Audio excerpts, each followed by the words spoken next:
Hola, bienvenidos a un nuevo capítulo de La Lucha Podcast. Como pueden ver, tengo un nuevo background, tengo un nuevo set. Quise hacerlo más lindo, como más cozy, porque me siento como uno más cómoda. Siento que se ve más lindo también. Ya, de a poquito quiero irle metiendo más cositas al podcast, a los videos, a todo lo que voy haciendo. Por ahora este es el primer cambio. Quiero contarles que recién regresé de viaje, así que estoy bastante all over the place con mi mente. Pero hacer este podcast es uno de mis mayores compromisos, así que no lo puedo dejar pasar. Y el tema de esta semana me parece como bastante lindo, bastante profundo. Bueno, como casi creo que todo lo que hablo aquí. Pero bueno, de lo que quiero hablar es de algo que me he dado cuenta que confundimos todo el tiempo. La diferencia entre placer y felicidad. Aunque parece lo mismo y a veces se siente parecido, no lo es. ¿Y por qué quiero hablar de este tema?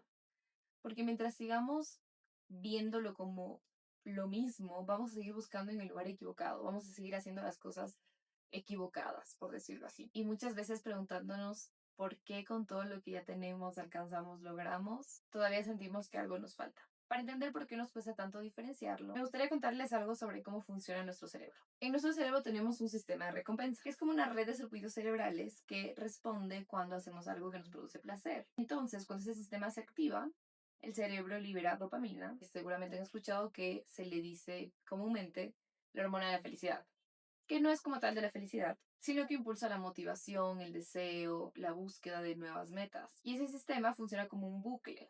El placer activa la dopamina y la dopamina genera el deseo y la urgencia de repetir la experiencia. Es un mecanismo biológico que por diseño está hecho para nunca estar satisfecho del todo. Y eso en sí mismo no es malo, pero ahorita vivimos en un mundo en el que está como diseñado para activar esto constantemente. La comida rápida, las redes sociales, las compras, entretenimiento infinito, que tenemos todo al instante. Todo está diseñado para darnos placer rápido y siempre pidiendo más. Y en este contexto es fácil confundirnos, porque la búsqueda de placer se siente muy bien, al cerebro le gusta y aprende que eso es lo que hay que buscar constantemente. Pero hay una diferencia enorme entre lo que nos hace bien en ese momento y en lo que va a generar un bienestar a largo plazo. El placer es inmediato, depende de algo externo, aparece, se va y siempre va a pedir más. Y la felicidad genuina es otra cosa. Es más estable, es más profunda, no tiene este rush, este pico de ¡wow! No.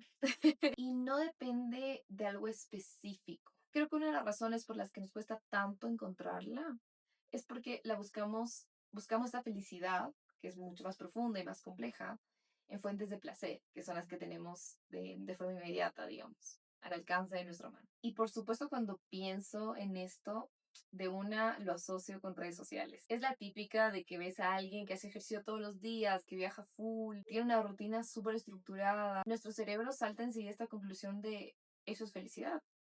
Esta persona es súper feliz, esta persona está completa, está yendo súper bien, está viviendo su vida soñada y en algunos casos es peor porque es como que, si yo pudiera vivir eso, si yo hiciera todo eso que esta persona hace, yo sería feliz. Y aquí me detengo un poquito porque quiero matizar esta idea. Puede que sí, que la persona que tú estés viendo que hace todas estas cosas sea inmensamente feliz, plenamente feliz. No lo sabemos realmente, pero que digamos que sí. Pero eso no significa que lo que está funcionando para ella o para él vaya a funcionar para ti o aplique para ti. Porque la felicidad no se vive de una forma única o universal. O sea, no solo hay una forma de vivir la felicidad o de encontrarla o de construirla. No se ve igual para todos. Y quizás ese es el error más común que cometemos. Asumir que eso que vemos va a funcionar como una fórmula de la felicidad y de sentirnos plenos con nosotros mismos. Y que lo tenemos que aplicar. Y bueno, esto pasa con las redes sociales, pero también con la vida en general. Es como que el placer de los demás se presenta como el estándar de felicidad. Pero el problema no es el contenido o que se cree contenido o las redes sociales, no estoy diciendo eso. El problema es cómo nosotros recibimos esa información y qué hacemos con esa información. El problema es cuando internalizamos esto como una verdad, como una única forma y que encima es alguien que estamos viendo en su faceta más editada, más curada, no porque sea mala esta persona que esté mostrando, sino porque obviamente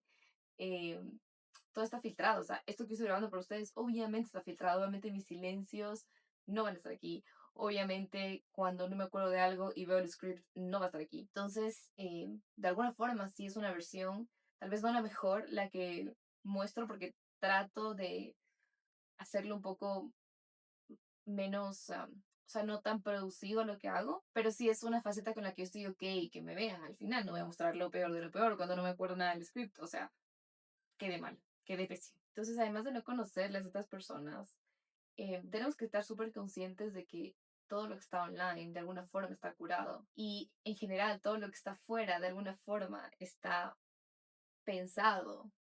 Tú ves a alguien por la calle caminar y no sé, te encanta su outfit y es como que wow, wow, ojalá yo me vistiera así, ojalá tal, no sé qué, y es como que esta persona pasó por todo un proceso de pensar que se quiere poner, maybe tuvo una crisis ese día que no encontraba qué ponerse, o sea, no lo sabemos, pero siempre hay que tener en cuenta que eso que nosotros vemos es como un lado del cubito, ¿ya? Todos somos como cubitos y a la final lo que mostramos es uno de esos lados y todo lo demás pues desconocemos. Uno mismo a veces desconoce las caras de su propio cubito. Y me acuerdo que la primera vez que tomé conciencia de esto fue cuando estaba estudiando mi máster en Madrid. Ese momento fue para mí súper, súper contradictorio. En teoría estaba viviendo un sueño, en teoría lo tenía todo. Todo lo que en mi mundo y en mi contexto estaba ok hacer y tener, la típica, ¿no? Está estudiando en el exterior, está estudiando un máster en psicoanálisis, está viajando, conociendo gente, nuevas oportunidades. E incluso yo misma antes de irme, yo pensaba que cuando esté allá me iba a sentir así plena, realizada, súper feliz y en mi cabeza yo ni siquiera me iba a regresar. O sea, como que para mí ya era como, bueno, me quedaré. Surprise, surprise. Fue uno de los años más difíciles emocionalmente porque todo era contradictorio. O sea, lo que yo estaba viviendo con lo que yo sentía ni se topaban. O sea, nada que ver. Objetivamente todo estaba yendo muy bien, pero yo me sentía súper mal. Me sentía triste. Creo que lo más desesperante de eso era no poderlo explicar, que no había una razón aparente. Por supuesto que yo seguí yendo a clases, seguí haciendo mis rutinas, seguí viajando, seguí conociendo gente, pero ese feeling de verdad que no se iba. O sea, era como, no sé cómo explicarlo. Y bueno, o sea, yo terminé mi máster sin entender bien de dónde venía esa tristeza, de dónde venía ese malestar. Y además, con full culpa. Porque yo decía, claro, ¿cómo puedo estar viendo cosas tan lindas o tener tantas oportunidades y yo sentirme mal? Pero bueno, seguí. Terminé lo que tenía que terminar y volví a Ecuador. Y me acuerdo que incluso antes de volver yo quería dejar gestionando ya no me acuerdo cómo se llama, pero pues el permiso este con el que iba a quedar más tiempo para gestionar el quedarme a vivir, aunque yo no estaba siendo feliz. Pero por la situación de Ecuador y tal, obviamente lo exitoso era quedarse a vivir afuera, entre comillas. Esto súper, súper entre comillas. Tómenlo full entre comillas. Pero bueno, no lo hice. Ya volví a Ecuador y volví un poco antes de la fecha que yo pensaba volver. Y bueno, seguí, digamos, con este feeling raro y lo que sea, pero seguí. Pero cuando llegué a Ecuador como que fue a poquito como bajando la intensidad. Seguía el feeling, pero bajando la intensidad. Y luego tuve una experiencia que parece súper insignificante, pero ahí fue donde me hizo el clic. Estábamos con mi mami visitando un proyecto y la persona que nos estaba mostrando ese proyecto nos empezó a hacer conversa, qué tal, que no sé qué. Y bueno, yo le conté que sí, que abrí recién mi consulta privada, que había regresado del máster. Ya súper sorprendida, fue como que, ¿pero por qué te regresaste? O sea, como, no entendía. Ella no entendía. Como que, pero si España es tan lindo, si Madrid dicen que es tan lindo, si hay más oportunidades, que no sé qué, ¿por qué no te quedaste a vivir allá? Esa era su pregunta. Y la verdad, lo primero que me nació fue como explicarle un poco, con mucho entusiasmo, lo lindo que yo veo en Ecuador, ¿ya? Las cosas valiosas que yo veo acá, lo que valoraba de estar de vuelta. Y yo solo veía su cara como de, esta niña está hablando tonterías, así. O sea, era como, literalmente cara de what the fuck. Y como de decepción, como de no sé muy bien explicarlo. Y dijo una frase, no creo que se dice frase, es como un dicho que, wait, ese sí lo voy a leer. Yo lo tengo aquí, pero no me quiero equivocar. Obviamente sin mala intención, ojo, ¿no? Pero sí impulsivamente, como que con un tris de ironía, como que definitivamente Dios le da barba a quien no tiene barbilla. Obviamente aludiendo a que yo no aprovechaba la oportunidad de quedarme a vivir en otro lado. Y yo dije como que eso es lo que me ha tenido mal este tiempo. Como que el pensamiento de la señora de que quedarme a vivir allá era la mejor decisión, porque eso es lo que se ve exitoso y esa es una decisión inteligente. No es mío, no era mío tampoco, pero yo lo tenía y sentía que tenía que cumplirlo, porque eso era ser exitoso, porque ahí yo iba a ser feliz y tal, y no sé qué, pero realmente no lo estaba haciendo. Entonces, escuchándola, les digo, pensé exactamente ese es el problema. Cuando yo me fui a hacer el máster, estaba siguiendo un concepto de éxito y de felicidad que no era tan mío. Entonces, como les dije, hacer un máster, vivir afuera, estudiar en una institución reconocida. Yo de verdad pensaba que uno me iba a hacer sentir exitosa y dos me iba a hacer sentir muy feliz y satisfecha con lo que estaba haciendo. Porque estaba haciendo el check de todo lo que se debía hacer. O sea, ya había terminado mi grado, me iba a hacer el máster, bla, bla. Pero resulta que esa receta que seguro le funciona a alguien más y que yo obviamente la he visto en muchas personas de mi contexto y a mi alrededor, y yo pensaba que eso era el éxito y eso me iba a hacer feliz, pues tal vez a muchos les funcionó, pero no era la receta que funcionaba para mí. Creo que eso es lo que muchas veces no vemos. Porque sí, quizás pues tu entorno, tu contexto, las personas que admiras, puede ser tu referente. Como, ajá, tómalo como inspiración, pero no sabes, tal cual como lo hicieron ellos, es como a ti te va a ayudar o te va a servir o te va a hacer feliz. Es como que asumimos que esas formas que vemos es la única forma. Cuando tal vez lo que estamos viendo ya es como la meta de esta persona, pero no de qué forma llegó a esta meta y que es la forma en la que llegamos sí va a ser como única de cada uno. O sea, cada uno va a encontrar la forma de construir, digamos, esa felicidad. Pero no porque para el otro funcionó y eso es felicidad, para mí lo va a ser igual. O no siempre, pues sí, pero no siempre. Muchas veces el ser feliz lo ponemos súper lejos de nosotros, como que se encuentra afuera, como que tenemos que lograr más cosas, hacer más cosas, seguir tal camino. Siempre pensando en cómo vive el otro, cómo lo logró, qué tiene el otro. Bueno, no siempre, pero muchas veces. Como digo, eso nos puede servir como referencia, pero no como un mandato. A partir de ahí que les digo que empecé a tomar conciencia sobre esto, empecé como a indagar más en mí y a ser mucho más consciente de las decisiones que tomaba para no seguir un camino que maybe no era el mío o que maybe no iba con mis deseos genuinos, sino que era como con el afán de conseguir esta medallita del éxito y de la felicidad y tal, sin preguntarme realmente, genuinamente, qué me hace feliz a mí, Tairi. Veo que en este punto los diferencio mucho mejor. Seguramente me falta mucho también, pero estoy unos varios pasos más adelante que estaba de lo que estaba en ese momento. Quiero compartirlo con ustedes, no como un modelo a seguir, porque como les digo, la forma es única, cada uno encontrará su forma, pero sí como para ejemplificar que maybe la respuesta es más simple, más personal, más única y está más adentro de nosotros de lo que nos enseñaron. Mucho de esto viene de adentro y lo podemos encontrar aquí adentro. Entonces, ¿cómo me sucede a mí? Es que ahora ya lo identifico. El placer.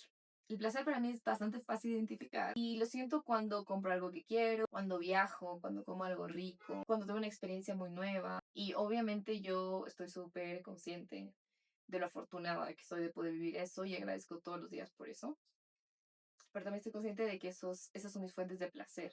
Pero la felicidad, esa que es más estable, esa que es más profunda, la que no se va cuando termina la experiencia, o sea, no es un ratito, sino que perdura en el tiempo, me he dado cuenta que la encuentro desde otro lugar. Entonces, personalmente, y hago el hincapié de que esto es para mí y lo que yo he descubierto de mí misma, encuentro y alimento mi felicidad cuando estoy cerca de las personas que amo, cuando estoy creando, cuando tengo una conversación real y profunda sobre un tema trascendental, cuando estoy trabajando en algo que siento que me importa, cuando siento que el trabajo que estoy haciendo va a aportar de alguna forma a una, dos, 1500 personas, lo que sea, pero que como que tiene esto que entrego, digamos. También encuentro en tomar fotos, pero porque para mí es como guardar en mi corazón lo que voy viviendo, ¿ya?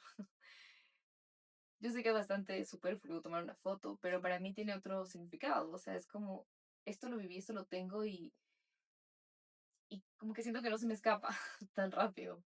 También encuentro en descansar, cuando logro descansar genuinamente, que siento que a veces me dificulta un poco. Y también lo encuentro en esos momentos en los que siento que estoy siendo totalmente yo. Creo que si nos vamos a analizar, son cosas mucho más sencillas de las que uno imaginaría. Una conversación, ese tipo de cosas son las que muchas veces nos pueden dar esa felicidad. No sé si a todos, no sé si siempre, pero yo personalmente descubrí que eso es lo que genuinamente me hace feliz. Y sí, son estas cosas que parecen sencillas, pero cuando las tengo, cuando las vivo, me dejan con esta sensación de plenitud que perdura en el tiempo. No se desvanece apenas termina la interacción, o la situación o el momento. Y aunque obviamente nadie, yo creo que nadie nos puede dar una fórmula universal de cómo ser felices, ni un paso a paso, sí pienso que la felicidad tiene que ver más con lo interno que con lo externo. Con lograr sentir esa plenitud prolongada en el tiempo a pesar de lo que pase afuera, que puede estar con nosotros mismos sin necesitar de que algo externo lo llene todo el tiempo. Ojo, no estoy diciendo que eso te va a hacer feliz a ti también. Puede que sí, pero puede que no. Eso solamente lo vas a descubrir tú. Lo que sí me gustaría decir es que yo creo que vale la pena buscar lo que genuinamente nos hace felices, esa verdad eterna que solo nosotros sabemos que nos va a hacer felices y que probablemente puede estar mucho más cerca de lo que pensamos. En mi caso, yo pensaba que estaba en mi máster en Madrid y tal, y estaba aquí en Ecuador con mi familia, con mis amigos. Entonces, para este capítulo formulé 3 preguntas, no para que dejes de disfrutar las cosas y todo sea un trip mental, sino para que empieces a conocerte mejor y para que puedas ir como diferenciando en tu propia vida cuando estás actuando para conseguir este placer o cuando estás actuando en pro de construir tu propia felicidad. Porque, ojo, el objetivo no es eliminar el placer, como les digo, yo sé cuáles son mis fuentes de placer y las disfruto, sino dejar de confundirlo con la felicidad, ¿no? Entonces, tú puedes agarrar tu papelito, tu esfero, pluma, lápiz, como le digas, y puedes anotar, o en tus notes. También puedes solamente como irlo respondiendo en tu mente, pero eso es mucho más efectivo, pues, como ir haciendo el trabajito. Y nada, ojalá las puedas hacer en un momento en el que tengas un poco de intimidad, de silencio, para que puedas hacer ese trabajo de introspección y responder estas preguntas, que yo creo que no son fáciles, tal vez se escuchan fáciles, pero luego te vas a pensar y dices, wow, no tengo ni idea. Entonces, la primera es, ¿cómo me siento después? No durante. Es decir, digamos, no, a mí me hace full feliz comerme un chocolate, ejemplo. Ok, ¿cómo te sientes después de comerte el chocolate? No durante. Durante, obviamente, sobre todo las fuentes de placer, te van a dar este rush de que te sientes wow, sino que después de que ya pasa eso, ese momento, esa interacción, esa acción, lo que sea, ¿cómo te sientes? Si lo que sientes es vacío o ganas de repetirlo enseguida o de que maybe no es suficiente y aunque lo vuelvas a hacer no es suficiente y no es suficiente, puede ser una señal, porque la felicidad o tus fuentes de felicidad te dejan algo diferente. Puede haber sido algo pequeño, una conversación tranquila, un momento de descanso, pues algo no tan estimulante, pero lo que te deja después es una sensación como de gratitud, de plenitud, de como tranquilidad, como que simplemente una sensación de que estuvo bien, pero no te deja como que craving for more. La segunda pregunta es, ¿esto lo quiero yo o lo quiero porque lo he visto en otros o porque he visto que funciona en otros? Yo sé que puede ser difícil de responder porque muchas veces hemos construido nuestros deseos a partir de lo que se celebra en general en la sociedad, a partir de lo que se considera exitoso para otros o para las personas que son importantes para nosotros, o en este caso, por esta era en la que estamos, de lo que vemos en la pantalla. Por ejemplo, ese viaje que quieres hacer. ¿Lo quieres hacer porque genuinamente quieres visitar ese lugar? Porque parece como que el destino soñado de todo el mundo. El trabajo que estás buscando realmente te hace feliz, te llena, conecta con tu vocación. O suena bien decir que tienes tal trabajo. O te da estatus tener ese trabajo. Atenti, que no hay respuestas correctas o incorrectas. Solamente son verdades que van a ir emergiendo para que tú te conozcas mejor. La tercera pregunta es, ¿podría sentirme bien aunque esto no pasara? Porque, ¿qué pasa? La felicidad tiene como una base un poco más sólida, ¿no? Que no colapsa, no se desvanece porque algo en específico no funciona como tú esperabas. Si tu bienestar o tu tranquilidad o tu satisfacción está atada por completo a una sola cosa, a un solo factor, puede ser una persona, un trabajo, no sé, algo muy concreto. Sí vale la pena preguntarnos si lo estamos haciendo para construir nuestra felicidad o maybe como un alivio temporal. Como les dije, yo considero que no son respuestas fáciles, pero en lo personal estas preguntas me han ayudado a entenderme y a entender y conocer qué es lo que me nutre de verdad a mí, la persona que soy, y también diferenciar qué es lo que me distrae solo por un rato. Porque puedes tener todo lo que se supone que te debe hacer feliz y no serlo. Y puedes estar un día cualquiera sin que esté pasando nada wow y sentirte completa y plena. La verdad es que la felicidad no está en estos estándares que nos venden o que nos imponen o que asumimos como verdades o como cosas a alcanzar. Y como les dije, no hay un solo camino, no hay una sola forma, no hay una receta para todos, no hay una receta universal, sino que tú tienes que encontrar cuál es tu forma, cuál es tu camino de construir y de nutrir y de llegar a esa felicidad. Pero esto requiere de algo muy importante que nadie lo puede hacer por ti, solo tú, y es conocerte a ti mismo. Entonces, solo para recordarles, no es una propuesta a que renuncien a nada, sino más bien una propuesta a que podamos mirar con más honestidad y que podamos conocernos mejor. Oigan, y antes de terminar el capítulo, quiero pedirles una disculpita por los frames donde había bugueo en el video y por la diferencia de audio en caso de que lo hayan percibido. No sé por qué hacer este episodio trajo como full dificultades ya después de grabarlo y no quería perder ese material, así que hice todo lo posible para que de alguna forma funcione, pero por supuesto que no está a la altura de como a mí me hubiera gustado. Sin embargo, ya sé todo lo que debo tomar en cuenta para que esto no vuelva a pasar. Eso es todo por hoy. Muchas gracias por escuchar este capítulo. Espero que te haya gustado, espero que te haya servido. Y si así fue, por favor no te olvides de suscribirte, de seguirme, dependiendo de dónde lo estés viendo o dónde lo estés escuchando. Y también de dejarme un comentario. En verdad que los comentarios o el feedback cuando uno está haciendo este tipo de cosas sirven un montón y por supuesto que me ayudan a seguir creciendo también. Así que eso, muchas gracias otra vez y nos vemos en los siguientes capítulos. Besito, bye.